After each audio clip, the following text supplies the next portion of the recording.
mon parcours. Alors c'est pas tous les jours que je vais raconter ma vie comme ça, donc profites-en. Mais vu que j'ai reçu pas mal de messages de personnes me demandant Jean, d'où tu viens, qui tu étais avant, pourquoi tu penses comme ça, qu'est-ce qui s'est passé. Donc voilà, j'ai décidé de faire cette petite vidéo pour toi sur la plage. Donc je sais pas du tout ce que ça va donner parce que la lumière elle est assez présente, le soleil. La lumière interne elle est aussi présente. Donc grosso modo qui j'étais pour commencer, sans trop rentrer dans les détails, j'étais une personne complètement différente de qui je suis à l'heure actuelle. Je consommais toute forme de drogue, j'en vendais aussi, je volais dans les magasins et j'achetais des contrefaçons pour les revendre. Grosso modo, j'ai fait plein de conneries, j'ai beaucoup appris de ces conneries et je ne les regrette absolument pas. C'était fun. C'était grave fun. Mais la plus grande joie que j'ai, celle que j'expérimente là maintenant. Sans drogue, sans faire des choses stupides. Enfin bon bref, j'ai réalisé avec le temps que je faisais pas mal de choses qui étaient quand même néfastes à qui je voulais être. Ça m'empêchait d'évoluer et de faire toutes ces conneries. Donc il y a certaines choses qui sont passées. Il y a trop de vent en fait, c'est pour ça.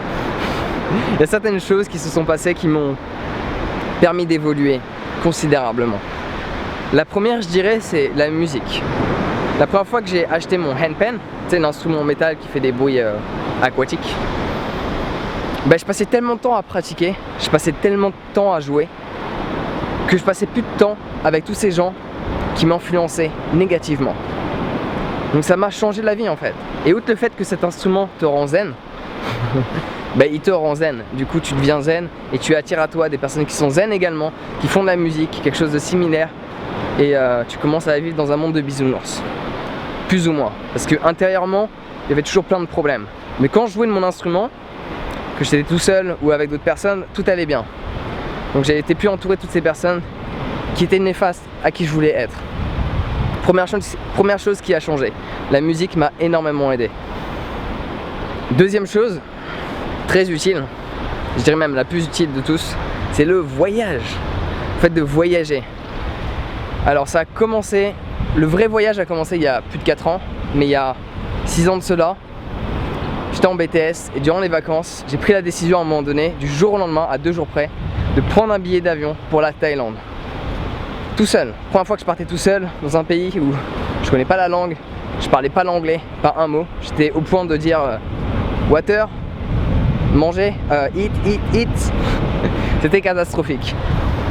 Il s'est passé quelque chose d'extraordinaire qui a changé en fait ma manière de voir les choses, ma manière de voir le monde, ma manière de voir les personnes qui pouvaient m'entourer, ma manière de voir l'être humain en général. Parce que je suis arrivé à Bangkok, et je voulais aller dans le sud, tu sais, sur la plage, profiter, etc. Et au final, je me suis retrouvé au fin fond du nord de la Thaïlande. Parce qu'il y a des gens, ils m'ont ouvert leurs bras. La compassion n'était pas juste un concept mental pour eux, c'était quelque chose qu'ils pratiquaient quotidiennement. Et là j'ai réalisé qu'il y a des gens sur cette planète qui m'ont accepté, qui étaient capables de m'accepter alors que je parlais pas leur langue. J'étais juste là à côté d'eux. Mais je faisais partie du groupe, on me posait des questions, on me les reposait 10 fois parce que je comprenais pas. Ils passaient du temps avec moi pour que je puisse m'exprimer. Juste des gens extraordinaires. Et selon moi, avant, par rapport à mon style de vie, les gens que je fréquentais, c'était juste inconcevable qu'il y ait des gens qui soient capables de passer du temps avec une personne qui ne s'exprime même pas dans leur langue. Et là j'ai réalisé qu'il y avait des gens qui avaient un grand cœur. Et là je me suis dit, mais pourquoi je suis pas comme ça? J'ai envie de devenir comme ça. J'ai envie de devenir comme ces personnes qui sont là à aider les autres. J'ai envie de devenir comme ces personnes qui sont là à être présentes pour un autre être, quel qu'il soit. Pas uniquement humain. Petite précision. Donc ça a changé mon quotidien. Et par la suite j'ai voyagé en mode vrai voyage. C'est-à-dire que je suis parti juste avec un billet aller, sans savoir quand est-ce que j'allais rentrer. Je suis parti pendant près de 2 ans. Donc je suis rentré à un moment donné pendant 1 mois et je me suis dit mais qu'est-ce que je fais là? Et je suis reparti. Donc j'ai pris un billet d'aller il y a plus de 4 ans de cela pour le Vietnam. Et après je me suis baladé à Singapour, les îles Gili, Lombok, l'Australie, Californie, etc., etc. Je me suis bien baladé. Et là il s'est passé des choses extraordinaires durant ce voyage, c'est que j'ai été confronté à une autre culture, la culture australienne, qui est beaucoup plus ouverte d'esprit que la culture française. Mais t'en fais pas, on fait en sorte de changer les choses. C'est pour ça que je fais toutes ces vidéos. Bien sûr pas celle-là, parce que là je raconte ma vie, je trouve pas ça forcément super intéressant, mais bon, pourquoi pas en fait. Je me suis dit pourquoi ouais, fallait bien que je la fasse à un moment donné. Donc je la fais maintenant. Et c'est purement improvisé hein, parce que marcher sur la plage à cette heure-ci avec le soleil, je sais pas ce que ça va donner au niveau de la lumière. Mais on fait avec, ok? J'accepte la situation, est-ce que tu l'acceptes? Telle est la question. Donc ce qui s'est passé quand j'ai voyagé, c'est que j'ai rencontré ma sorte de mère spirituelle, Shorena. Et on a vécu dans un garage ensemble. C'était super cool, un garage aménagé, c'était génial. On payait que dalle. Parce qu'en Australie c'est très cher. Et je travaillais pas. Parce que je parlais pas. Je parlais pas l'anglais, donc comment tu veux que je travaille? Enfin bon bref, c'était complexe. Je faisais de la musique pour jouer dans la rue. Et donc du coup elle m'a vraiment poussé dans la méditation. Donc le voyage m'a emmené à la méditation. Je méditais déjà, mais c'était très occasionnel. Grâce à elle, j'ai médité tous les jours. Parce que je la voyais tous les matins méditer avec sa petite musique. Elle m'a appris beaucoup. À chaque fois que tu l'entendais parler, dès qu'elle ouvrait la bouche, et c'est toujours le cas à l'heure actuelle, oh, hey, beautiful, beautiful, beautiful. Le chien c'est beautiful, toi c'est beautiful, la vie c'est beautiful, tout est beautiful pour elle. Je me suis dit mais waouh, il se passe quoi dans sa tête? Elle est folle ou quoi? Genre tu sais pas parler? Non, c'est une petite blague. D'ailleurs, petite précision, ne juge jamais une personne qui parle pas forcément de la bonne manière, qui galère à parler. Parce que cette personne parle sûrement au moins une langue de plus que toi. C'est quelque chose que j'ai appris par la suite. Si une personne bégaye, si une personne a des difficultés à s'exprimer dans le français ou dans l'anglais, cette personne parle sûrement une langue de plus que toi, si ce n'est pas plus. Donc sois indulgent. Donc qu'est-ce qui s'est passé? C'est que elle m'a vraiment poussé dans la méditation. Et grâce à elle, je suis parti après faire une retraite de 10 jours Vipassana.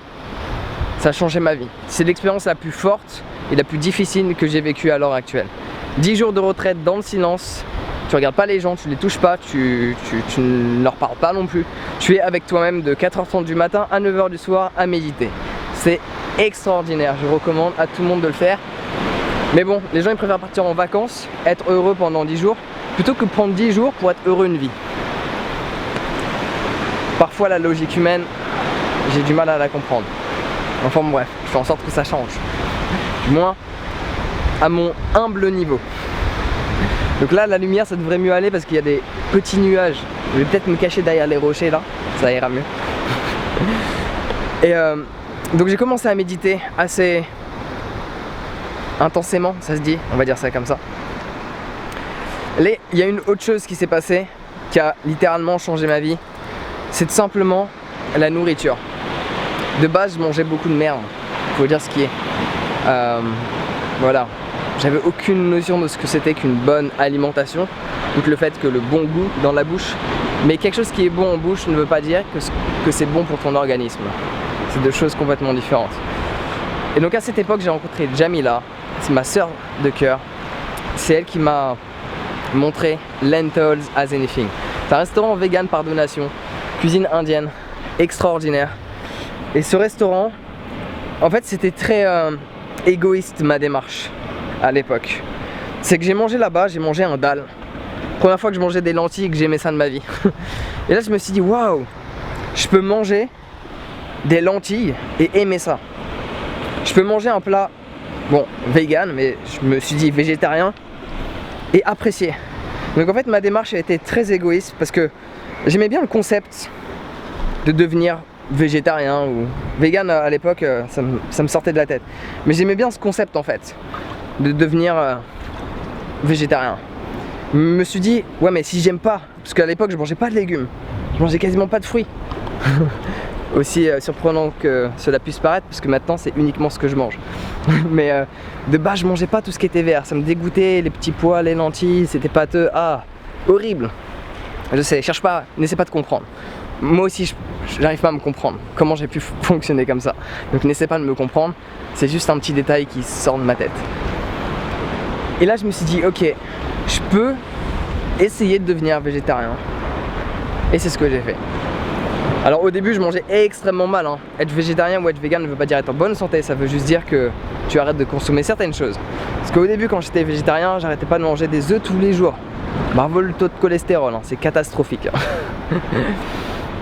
Et donc voilà, je suis devenu végétarien, puis je suis devenu vegan. Et plus le temps passe, mieux je me sens. Dès que je mange des chips, ça peut m'arriver. Bon, en général, c'est des chips de banane ou des chips patates douces, des chips de falafel. Même quand je mange des chips dits de bonne qualité, je me sens pas extraordinaire.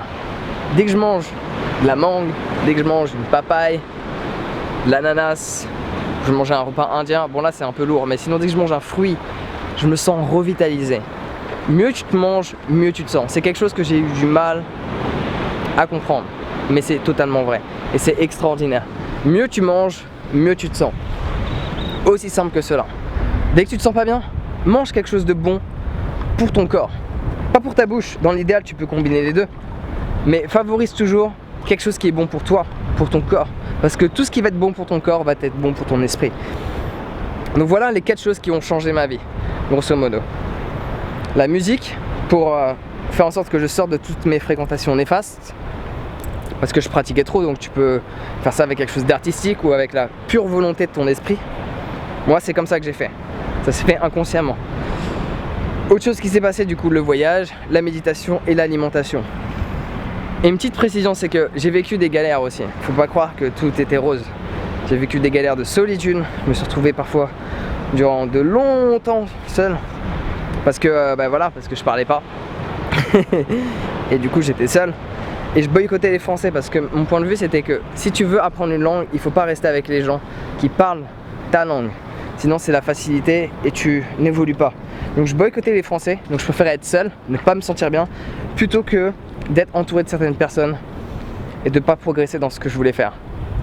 Mais bon voilà, au final c'était un très bon choix parce que j'ai beaucoup appris de la solitude, j'ai beaucoup lu, je me suis cultivé. D'ailleurs la lecture c'est quelque chose que je me suis mis il y a 3 ou 4 ans de cela, et depuis je dévore les bouquins et ça a changé ma vie aussi, littéralement changé ma vie. Et donc oui, j'ai vécu des galères au point qu'à un moment donné, faire de la musique dans la rue c'était plus fun, c'était une obligation pour manger. Voilà, en Australie donc j'avais ma maison, c'est-à-dire mon van. J'ai fait le tour de l'Australie avec un van. Et donc j'avais une maison, mais j'avais plus de sous pour me nourrir. Donc je faisais de la musique dans la rue à contre-cœur. Et au final, avec la force de ma pensée positive et me dire que tout va bien, tout va s'arranger, juste continue de faire ce que tu fais. J'ai eu pas mal de gigs, de micro-concerts dans des bars, restaurants, événements, etc. Et les choses se sont arrangées pour moi. J'ai pu me faire un peu plus de sous. Je suis parti à Bali et j'ai rencontré un constructeur d'instruments. J'ai acheté des instruments, je revenais en Australie et je leur vendais le double. Et j'arrêtais pas de faire l'aller-retour entre l'Australie et Bali. En 2016, j'ai dû le faire 7 fois. Extraordinaire. Alors que quelques mois précédemment, je faisais de la musique dans la rue pour pouvoir me nourrir, littéralement. Je me nourrissais avec les pièces que je récoltais dans la rue. Donc oui, j'ai vécu des moments difficiles, tout n'a pas toujours été rose, il faut juste garder la foi. C'est ça le message que je veux partager avec toi aussi. Il faut garder la foi. Peu importe ce que tu peux vivre en ce moment, et foi. À partir du moment où tu arrives à voir la beauté dans chaque chose que tu expérimentes, la beauté commence à se manifester automatiquement. Donc voilà, j'espère que ça t'a plu. C'est pas tous les jours que je vais faire des vidéos comme ça. Je trouve un petit coin d'ombre pour finir cette vidéo. La qualité de l'image devrait être plus agréable. Enfin bon bref, voilà. Vu que pas mal de personnes m'ont demandé de faire une petite vidéo sur qui j'étais, voilà, j'ai pas grand chose à dire d'autre. Je suis né prématuré, presque grand prématuré. J'ai quel âge? Je suis plus jeune que ce que tu penses et je suis plus vieux que ce que tu penses. Je suis éternel. Sinon, voilà, j'adore respirer, j'adore l'eau, j'adore la noix de coco, j'adore manger. Si tu veux me trouver quelque part, va là où la bonne food est. Je suis sûrement là-bas. Donc en attendant, prends soin de toi. J'espère que cette vidéo t'a plu. C'est un contexte qui est très différent de celle que je fais d'habitude. Mais voilà, c'est bien le changement. Prends soin de toi et on se voit bientôt.